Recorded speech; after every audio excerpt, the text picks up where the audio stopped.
একটা প্রশ্ন স্বাভাবিক জাগে, ও কি মুসলমান না হিন্দু? গত বছর আমি এখানে মদনপুর থেকে কুমিল্লা যাব, বাসে উঠছি। আমার পাশের সিটে একটা ছেলে বসা, তার সামনের সিটগুলোতে তার পরিবারগুলি বসা। তো মুসলমান হিসাবে আমাদের রোজা রাখা ফরজ, কিন্তু ওই মহিলাগুলি তাদের বাচ্চাগুলিকে খাবার খাওয়াইতেছে। তো পিছন থেকে একটা মহিলা আইনা আমার পাশে যে হিন্দু ছেলেটা বসা আছে তার হাতে খাবারটা তুলে দিল। দেখলাম ওই খাবারটা হাতে নিয়ে সাইড দিয়ে পাশে রেখে দিছে, খাবার খাইতেছে না। তা আমি জিজ্ঞাসা করলাম, আপনি খাবারটা খাইতে পারেন, সমস্যা নেই। কয় না, আপনাদের জন্য রোজা ফরজ, আপনি তো রোজা আছেন, আপনার সামনে খাবারটা খাই কি করে? একটা হিন্দু মানুষের জবাব এটা। আর এই ঘটনার সাক্ষী আমি নিজে। গতকাল দেখলাম আমাদের মুরাদনগরে একটা হিন্দু দোকানের সামনে লেখা আছে, এই দোকানটা হিন্দুদের জন্য, মুসলমানদের জন্য রোজার মাসে দিনের বেলা পানাহার করা নিষেধ। একটা হিন্দু হইয়া সে তার দোকানের মর্যাদা, কত লাভ হবে, কত ব্যবসা করবে, ওই চিন্তা করে নাই। একটা মুসলমানের মর্যাদা যেন হানি না হয়, এই চিন্তাটা একটা হিন্দু করলো, কিন্তু আমরা মুসলমান তা করতে পারি নাই। দিব্যি আরামে মুসলমানরা যায় খাইতেছে এক মুসলমানের দোকানে, অথচ একজন হিন্দু ব্যক্তি, আমি তো মনে করি বেচারা যদি কালিমা পড়তো, আর কোনো আমলও যদি না থাকতো, শুধুমাত্র ইমানটা যদি থাকতো, আর কোনো আমলও যদি না থাকতো, এই একটা লেখার কারণে বান্দার মর্যাদা আল্লাহর কাছে অনেক বেড়ে যেত। কিন্তু আফসোস, ইমান নাই, যার কারণে এই এত সুন্দর একটা কাজের জন্য সে রবের কাছে হয়তো কিছু পাবে না। কিন্তু আমাদের মুসলমানদের জন্য দরজা খোলা আছে, কিন্তু আমরা এই কাজটা করতেছি না। প্রথম জুমায় মসজিদে আগে আগে এসে আল্লাহ রব্বুল আলমিনের জিকির আসকার করবার তৌফিক দান করেছেন। আমরা সকলে আরও একবার শুকরিয়া আদায় করে বলি আলহামদুলিল্লাহ। আমরা দোয়া করি বিগত এক বছরের মধ্যে এই সমাজ থেকে যারা অন্ধকার কবরে চলে গেছেন, আল্লাহ রব্বুল আলমিন যেন তাদের প্রত্যেকের কবরটাকে জান্নাতের বাগান হিসাবে কবুল করে নেন। এই মাসটা রমজান মাস। আমি গত জুমায় আলোচনা করেছিলাম রোজার গুরুত্ব সম্পর্কে। আজকে আলোচনা করব এই রমজান মাসে বান্দারা তো ইবাদত করবে, কিন্তু এই কঠিন কাজটা যদি কারো কাছে এমন অবস্থা হয়ে যায় পালন করার মতো কোনো সুযোগ নাই, কোনো অবস্থা নাই, ওই মানুষটার জন্য করণীয় কি? অর্থাৎ রোজা যদি কেউ ভেঙে ফেলে, ওই মানুষটার জন্য করণীয় হবেটা কি? এবার আমরা প্রথমেই জানার জন্য, বোঝার জন্য একটু সহজভাবে আলোচনা করি। রমজান মাসে কেহ যদি রোজা ভেঙে ফেলে, কোন মাসে? রোজার মাসে কেহ যদি রোজা ভেঙে ফেলে, তাহলে তার জন্য দুইটা অবস্থা। কয়টা অবস্থা? দুইটা। এক নাম্বার হচ্ছে তার জন্য কাজা, দ্বিতীয় নাম্বার হচ্ছে তার জন্য কাফফারা। কথা বুঝেন নাই? রোজা যদি কেহ ভাঙে তাহলে তার কয় অবস্থা? দুইটা। এক নাম্বার কাজা, এক নাম্বার কাজা, দুই নাম্বার কাফফারা। জিনার কাজা হবে, ওনার কাফফারা নাও হতে পারে, কিন্তু জিনার কাফফারা হবে, ওনার কাজা হবে। এবার আসেন সামনের দিকে। আমি আমার খুতবার শুরুতে আয়াত তেলাওয়াত করেছিলাম। আল্লাহ রাব্বুল আলামিন বলছেন, আইয়ামাম মা'দুদাত ফামান কানা মিনকুম মারিদান আও আলা সাফারিন ফাইদ্দাতুম মিন আইয়ামিন উখর ওয়া আলাল্লাযীনা ইউতীকুনাহু ফিদিয়াতুন তুআমু মিসকিন। আল্লাহ রাব্বুল আলামিন তার আগের আয়াতে যে বিষয়টা নিয়ে আপনাদের কাছে গত সপ্তাহে আলোচনা করেছিলাম, রোজা সম্পর্কে তিনি গুরুত্ব দিয়েছেন। নবী করিম সাল্লাল্লাহু আলাইহি ওয়াসাল্লাম রোজা সম্পর্কে আমাদেরকে জানিয়েছেন।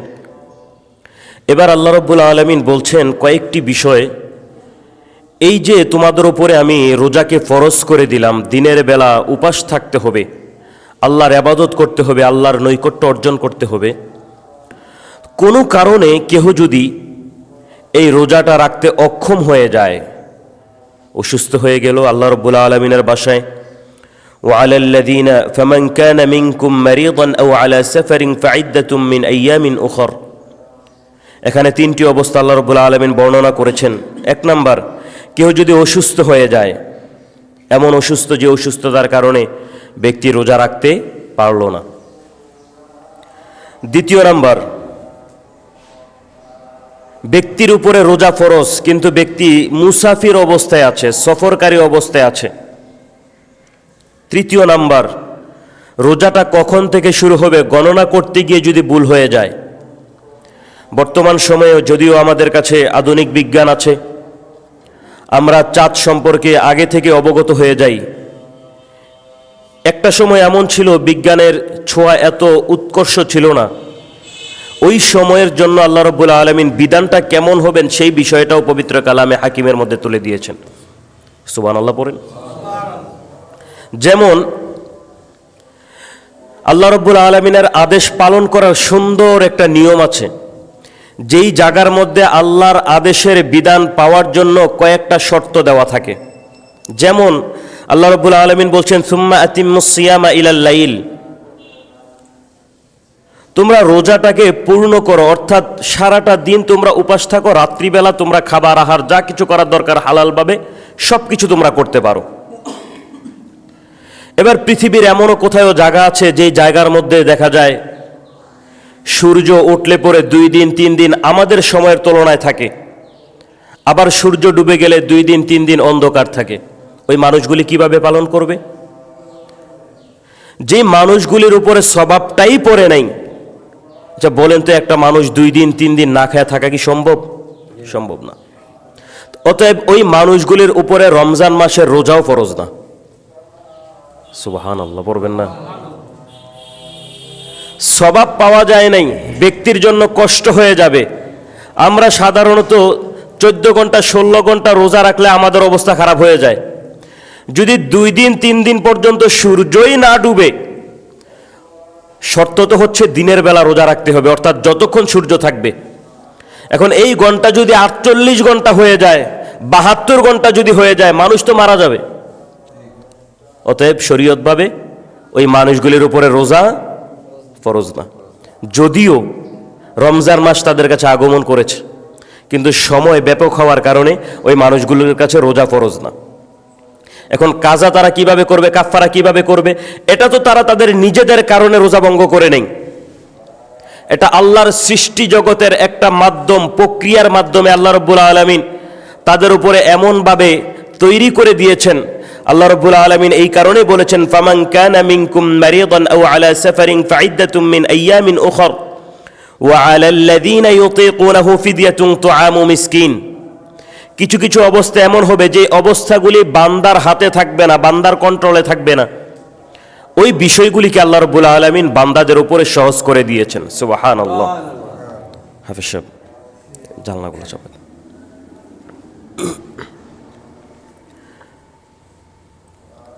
ইসলামের প্রথম যুগে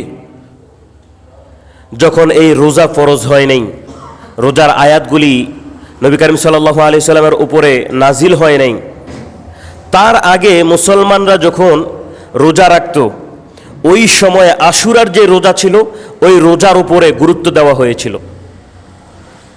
এখন যেরকম আমরা রমজান মাসের রোজা রাখাটা বাধ্যতামূলক আমাদের কাছে, ইসলামের প্রথম যুগে যখন এই রোজা ফরজ হয় নাই ততদিন পর্যন্ত আশুরার এই রোজাটা মুসলমানদের উপরে ঠিক ওই রকমভাবেই বাধ্যতামূলক ছিল। রোজা যখন প্রাথমিকভাবে নাজিল হয়েছিল, যখন তাদের উপরে রোজার আয়াত নাজিল হয়ে গিয়েছে, ওই প্রাথমিক অবস্থায় মুসলমানরা ওই আশুরার উপরে ফজিলত দিত, গুরুত্ব দিত, কিন্তু রমজান মাসের গুরুত্বটা সাহাবায়ে কেরামরা দিতেন, কিন্তু তারা একটা কাজ করতেন, ফিদিয়া দিয়ে দিতেন। যে কথাটা আল্লাহ রাব্বুল আলামিন বলছেন ওয়া আলাল্লাযীনা ইউতীকুনাহু ফিদয়াতুন তুআমু মিসকিন, যে রমজান মাসের রোজাটা যদি সম্ভব হয় রাখবে, না হলে ফিদিয়া দিয়ে দিবে। এই কাজটা প্রাথমিকভাবে অনেক সাহাবীরা করতেন, কিন্তু পরবর্তীতে নবী করিম সাল্লাল্লাহু আলাইহি ওয়াসাল্লাম স্পষ্ট করে দিলেন যে না, এই কাজ করা যাবে না। রোজাটা আল্লাহ রাব্বুল আলামিন বান্দার উপরে ফরজ করে দিয়েছেন, রোজাটাই পালন করতে হবে। আশুরার রোজা যদি কেউ ইচ্ছে করে পালন করবে, যদি কেউ ইচ্ছে করে যে পালন করব না, পালন করবে না। রমজান মাসের রোজাটা আল্লাহ রাব্বুল আলামিন ফরজ করে দিয়েছেন। হযরতে আয়েশা সিদ্দিকা রাদিয়াল্লাহু তাআলা আনহা তিনি এই কথাটা বলার পরে নবী করিম সাল্লাল্লাহু আলাইহি ওয়াসাল্লামের একজন সাহাবী হযরতে সালমা ইবনে আকওয়া রাদিয়াল্লাহু তাআলা আনহু তিনি এই আয়াতের ব্যাখ্যাটা স্পষ্টভাবে করেছেন যে ফিদিয়া কারা দিবে। রোজার মাসে রোজা ফরজ, কিন্তু এই ফিদিয়াটা কারা দিবে? তিনি ব্যাখ্যা করেছেন রমজান মাসে যাদের উপরে রোজা ফরজ হয়েছে কিন্তু ব্যক্তি রোজা রাখতে সক্ষম না, অসুস্থতার কারণে অথবা মুসাফির হওয়ার কারণে অথবা গণনায় ভুল করার কারণে অথবা এমন অবস্থা হয়ে গেল যে অবস্থার কারণে বান্দা তার নিজের উপরে শরীয়ত পালন করার জন্য তার উপর থেকে যে শক্তি ছিল ওই শক্তিটা আল্লাহ নিয়েছেন, ওই অবস্থায় বান্দাগুলি ফিদিয়া দান করবে। কিন্তু যারা সুস্থ আছে, যারা সবল আছে, রোজা রাখতে যারা সক্ষম, নবী করিম সাল্লাল্লাহু আলাইহি ওয়াসাল্লাম সমস্ত হাদিসগুলি বিবেচনা করে মুফাসসিরানে কেরাম, মুহাদ্দিসগণ তারা এই ব্যাখ্যাই করেছেন সুস্থ সবল অবস্থায় যেই ব্যক্তি রোজা ভঙ্গ করলো ওই মানুষগুলি ফিদিয়া আদায় করলে হবে না, ওই মানুষগুলির জন্য কাফফারা লাগবে। কাফফারা কি? একটানায় 60 দিন রোজা রাখতে হবে। যদি কেহ মাঝখানে নিজের অজ্ঞতাবশত ইচ্ছাকৃতভাবে যদি কেহ ভেঙে ফেলে তাহলে আবার প্রথম থেকে গণনা করা শুরু করতে হবে। কিছু কিছু সময় হাদিস বলতেই হয় একটা রোজা ভাঙলে যে 60টা রোজা একটানায় রাখতে হয়, এই কথাটার উপরে সমস্ত ফিকাহগণ একমত হয়ে আছে। কিন্তু এই যে 60টা রোজা যে রাখতে হবে এই কথাটা কিন্তু নবী করিম সাল্লাল্লাহু আলাইহি সাল্লামের হাদিস ব্যাখ্যা করে তাফসীর কারকগণ এই কথাটা বলেছেন। এটাকে অস্বীকার করার মতো কেহ নাই। এখন কেহ যদি বলে কোরআনের আয়াতের মধ্যে তো আছে ফিদিয়াতুন তুআমু মিসকিন, আমি ফিদিয়া দিয়ে দেব একজন মানুষকে, গরিব মানুষকে, মিসকিন মানুষকে 2 বেলা সুন্দরভাবে খাওয়াইয়া দেব, এক একটা রোজার জন্য হয়ে যাবে। না, সুস্থ ব্যক্তির জন্য এটা হবে না। কোনো গর্ভধারিণী মা যদি মনে করে তার বর্তমান শরীরের যে কন্ডিশন, ওই অবস্থায় রোজা রাখলে পরে তার গর্ভের যে সন্তান আছে ওই সন্তানটা নষ্ট হয়ে যেতে পারে, তার শরীরের উপরে এমন রোগ আসতে পারে যে রোগটার কারণে বাচ্চার উপরে প্রভাব তৈরি হবে, এরকম কঠিন পরিস্থিতি যদি হয়ে যায় তাহলে ওই গর্ভবতী মহিলাদের জন্য ওই রমজান মাসে ফিদিয়া তারা আদায় করতে পারবে। আবার কেহ যদি এরকম হয় অসুস্থ মানুষ বিছানায় পড়ে আছে, রোজা রাখার মতো তার কোনো শক্তি নাই, ভবিষ্যতের দিকে যে সে সুস্থ হবে ওই অবস্থাও তার দেখা যাচ্ছে না, তাহলে ওই ব্যক্তির কাছ থেকে ফিদিয়া আদায় করে দিবে। ফিদিয়া বলতে একজন মিসকিনকে 2 বেলা সুন্দর মতো খাওয়াবে, মধ্যম পন্থায়। আবার কেহ মুসাফির অবস্থায় আছে, শরীর ক্লান্ত হয়ে গিয়েছে, ওই মানুষটাও ওই সময় চাইলে ফিদিয়া আদায় করতে পারবে, অর্থাৎ একটা রোজার জন্য একটা। যদি কেহ মনে করে যে না আমার অসুস্থতার কারণে আজকে আমি আদায় করতে পারি নাই, সে ফিদিয়া দিয়ে দিল এবং রোজার পরে আরেকটা রোজা রাইখা দিল, সবচাইতে উত্তম হচ্ছে এই কাজটা করা। সুবহানাল্লাহ পড়বেন না? এখানে কাজটা কি হয়? 1 নাম্বার, ব্যক্তিকে অসুস্থ বানিয়েছেন কে? আর একটু জোরে বলেন কে? আল্লাহ অসুস্থ বানাইছেন। ব্যক্তি অসুস্থতার কারণে রোজা রাখতে পারে নাই, ফিদিয়াতুন তুআমু মিসকিন, আল্লাহর কোরআনের আয়াতের উপরে আমল করেছে, সে ফিদিয়া দান করেছে। তৃতীয়ত, রোজার পরে যখন সে আরেকটা রোজা রাখলো, কেমন যেন সে রবের উপরে খুশি হয়ে আরেকটা রোজা রাখছে, কেমন যেন আল্লাহ রাব্বুল আলামিন ওই বান্দার উপরে খুশি হয়ে যায়। আমার ভাইয়েরা, আল্লাহ রাব্বুল আলামিন পবিত্র কালামে হাকিমের মধ্যে বলেন, ইয়া আইয়ুহাল্লাযীনা আমানু কুতিবা আলাইকুমুস সিয়াম কামা কুতিবা আলাল্লাযীনা মিন ক্বাবলিকুম লাআল্লাকুম তাত্তাকুন। সুবহানাল্লাহ। আল্লাহ রাব্বুল আলামিন পবিত্র কালামে হাকিমের মধ্যে শেষ নবীর উম্মতের জন্য রমজান মাসটাকে রোজা রাখার জন্য আল্লাহ রাব্বুল আলামিন নির্ধারণ করে দিয়েছেন।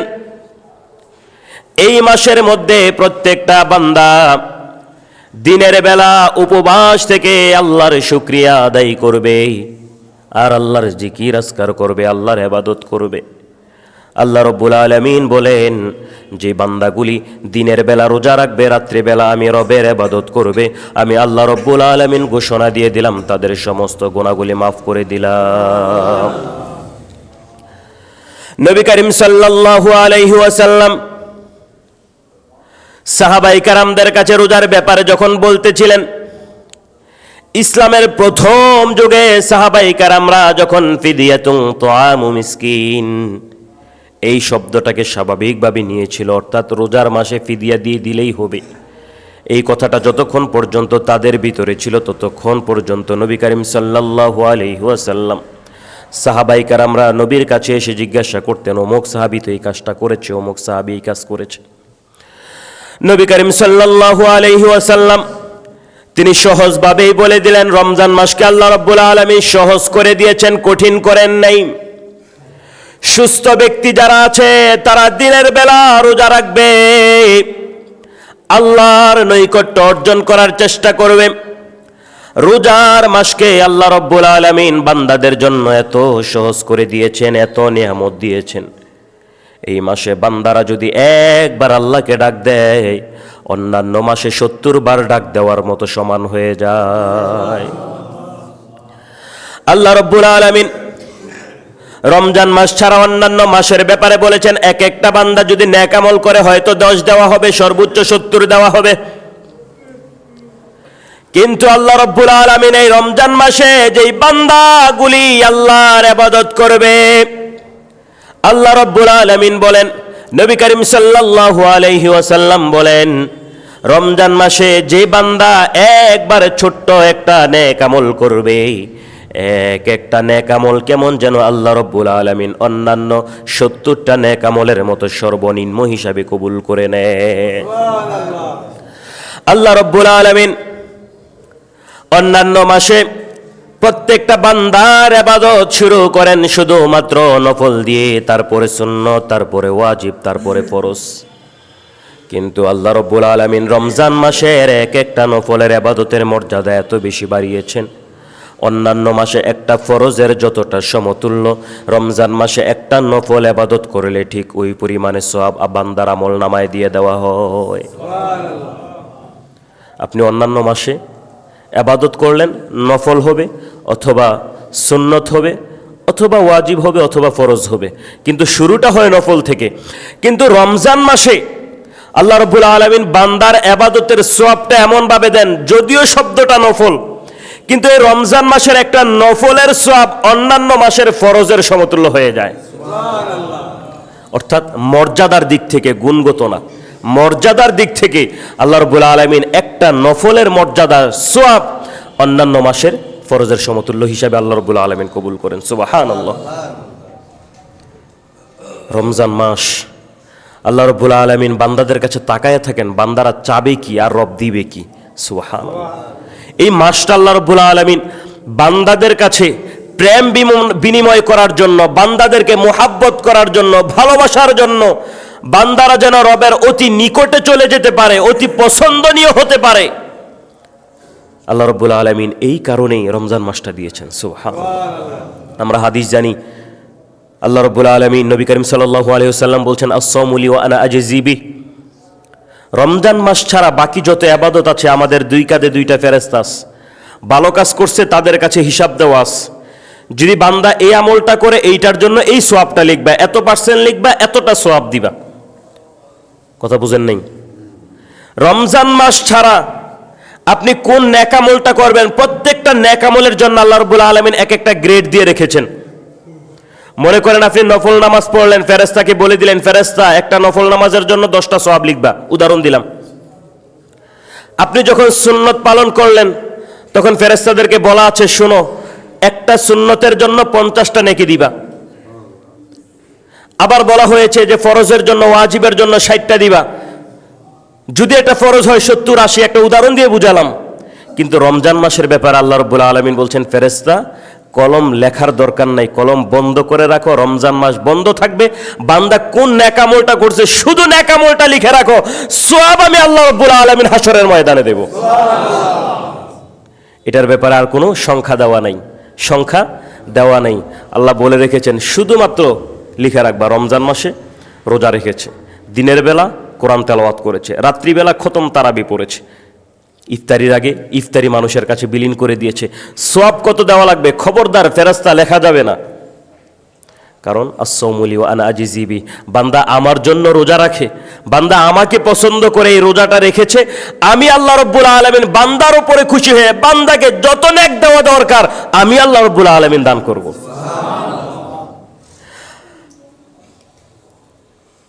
নবী করিম সাল্লাল্লাহু আলাইহি ওয়াসাল্লামের কাছ থেকে আরো একটি হাদিস দেখেন।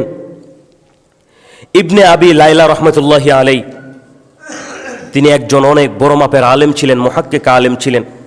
তিনি তার উস্তাদ হযরতে মরহুম আতা রাহমাতুল্লাহি আলাইহির নিকটে গেলেন।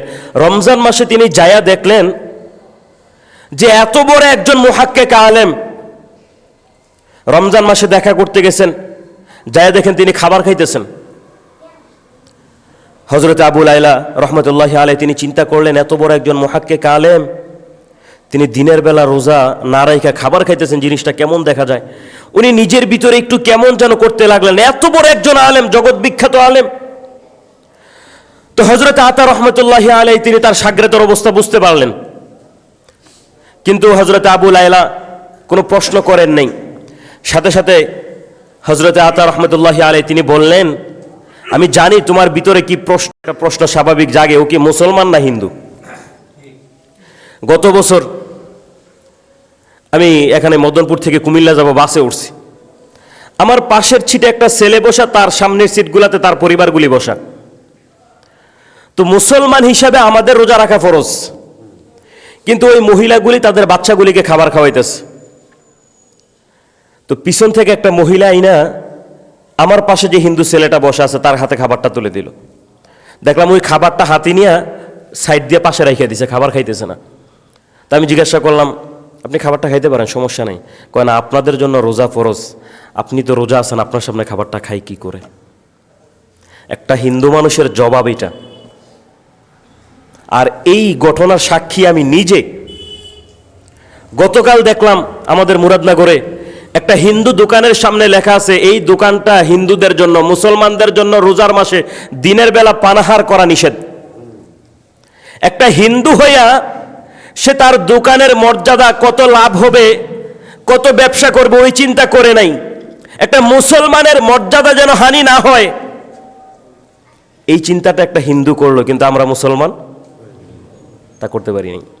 দিব্যি আরামে মুসলমানরা যায় খাইতেছে এক মুসলমানের দোকানে, অথচ একজন হিন্দু ব্যক্তি, আমি তো মনে করি বেচারা যদি কালিমা পড়তো, আর কোনো আমলও যদি না থাকতো, শুধুমাত্র ইমানটা যদি থাকতো, আর কোনো আমলও যদি না থাকতো, এই একটা লেখার কারণে বান্দার মর্যাদা আল্লাহর কাছে অনেক বেড়ে যেত। কিন্তু আফসোস ইমান নাই, যার কারণে এই এত সুন্দর একটা কাজের জন্য সে রবের কাছে হয়তো কিছু পাবে না। কিন্তু আমাদের মুসলমানদের জন্য দরজা খোলা আছে, কিন্তু আমরা এই কাজটা করতেছি না। তো হযরত আতা রাহমাতুল্লাহি আলাইহি তিনি বুঝতে পারলেন তার শাগরিদ কি বলতে চায়। তখন তিনি বললেন, শোনো, তোমার ভিতরে একটা প্রশ্ন জন্মাইছে, আমি বুঝতে পারছি। তবে আমি যে এখন খাবার খাচ্ছি এটার জন্য হযরত আব্দুল্লাহ ইবনে আব্বাস রাদিয়াল্লাহু তাআলা আনহুর একটা হাদিস আমার কাছে আছে, যেই কথাটা নবী করিম সাল্লাল্লাহু আলাইহি ওয়াসাল্লাম বলেছেন। সুবহানাল্লাহ বলবেন না? হযরতে লাইলা রাহমাতুল্লাহি আলাইহি তিনি বললেন যে, বলেন শুনি। হযরতে আতা রাহমাতুল্লাহি আলাইহি বললেন যে, আল্লাহ রাব্বুল